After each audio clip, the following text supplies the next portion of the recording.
Marcus Hayes stands in the hospital delivery room, his dark hands trembling, as the doctor places a newborn into the arms of the blonde CEO, who walked into his repair shop with an impossible proposal 8 months ago. The same woman the board is now trying to claim exploited him. The same woman whose virgin confession changed everything. The same woman carrying his child, who just whispered 3 words that could destroy or save them both. Before we dive in, comment where in the world you are watching from, and don't forget to click subscribe. The mahogany doors of Sterling Industries' boardroom closed with a finality that echoed through Olivia Sterling's chest. 34 years old, blonde hair pulled into a severe bun, designer suit worth more than most people's monthly salary, and she had just delivered news that would shatter her carefully constructed world. The genetic test results folded in her briefcase revealed a devastating truth: premature ovarian failure. If she wanted biological children, she had maybe a year, possibly less. Olivia Sterling, who had sacrificed everything for her company, who had never even had time for a relationship, let alone intimacy, suddenly realized she wanted a child more than her next quarterly earnings report. Outside Hayes Auto Repair in South Boston, the rain fell steady and cold. Marcus Hayes wiped his hands on a shop rag, his dark skin glistening with a sheen of sweat and engine grease. Black hair cut close to his head as he bent over the engine. At 39, he'd made peace with his life. Single father to 8-year-old Jamie, owner of a small but honest repair shop, living paycheck to paycheck but rich in the things that mattered. His daughter's laughter. The satisfaction of fixing what others said was broken. The quiet dignity of showing up every day and doing good work with his hands. The expensive SUV that pulled into his lot seemed out of place. When the blonde woman in the tailored coat stepped out, Marcus recognized the type immediately. Money. Privilege. The kind of woman who had probably never spoken to a black mechanic as an equal. "Are you the mechanic?" Olivia asked, her voice carrying that edge of someone used to being obeyed. Marcus straightened, meeting her blue eyes with his warm brown ones. "I'm the owner. Marcus Hayes. What can I do for you?" Her BMW had stalled 3 blocks away.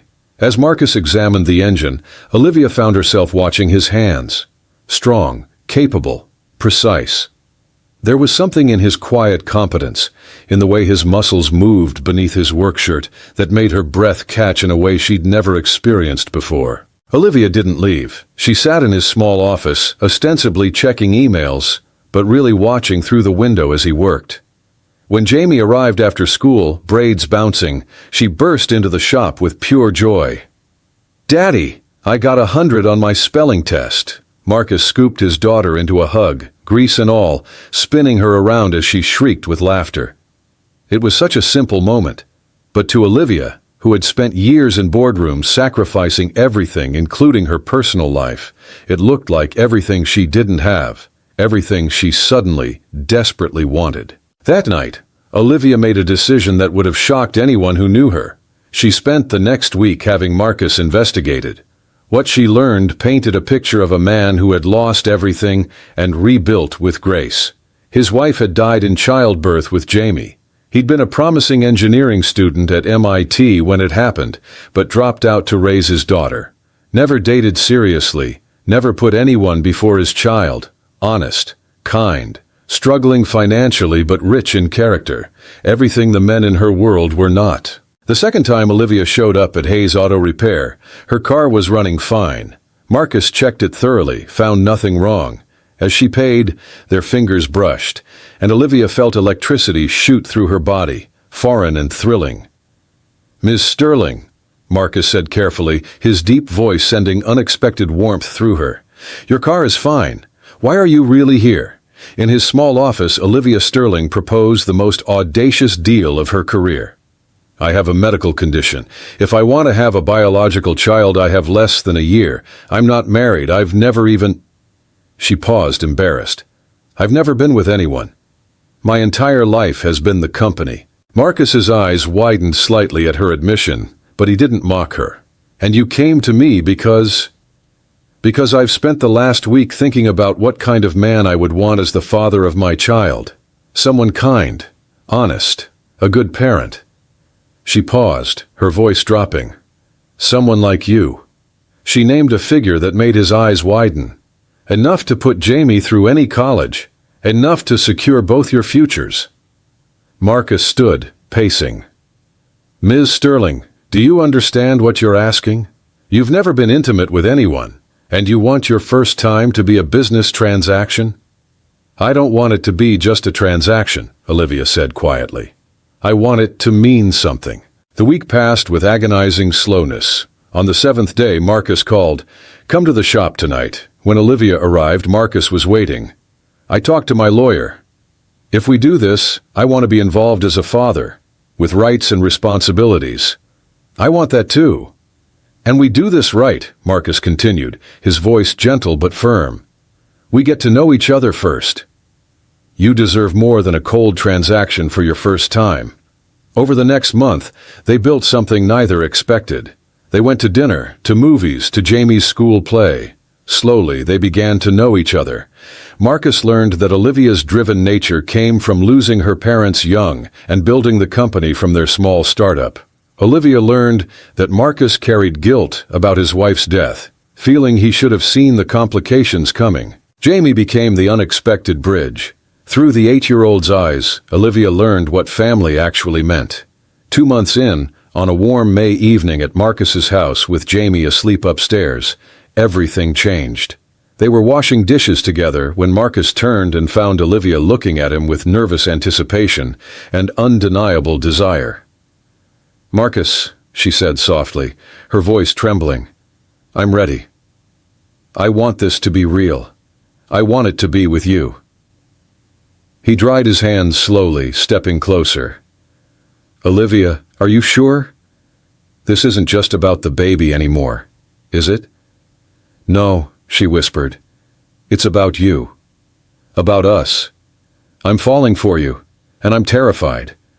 But I don't want to wait anymore." Marcus cupped her face gently, seeing the vulnerability and trust in her eyes. "Then let me do this right. Let me make this special for you." He led her to his bedroom, and what followed was tender and careful. Marcus took his time, making sure Olivia felt safe and cherished. "I've got you," he murmured against her skin. "I'll take care of you." When she tensed with nervousness, he slowed, whispering reassurances, making sure every moment was about connection, not just physical need. Afterward, lying in his arms, Olivia felt tears on her cheeks. "I never knew it could be like that," she whispered. "That it could mean something." Marcus held her close. "That's because it does mean something. You mean something to me." The next morning, as dawn light filtered through the curtains, Marcus pulled her close again. "You know what this means, right?" Olivia looked up at him, her heart full. "What?" His voice was low and certain, filled with promise and heat. "You'll carry my baby by morning." The words sent a shiver through her, not from fear, but from the profound intimacy of the moment.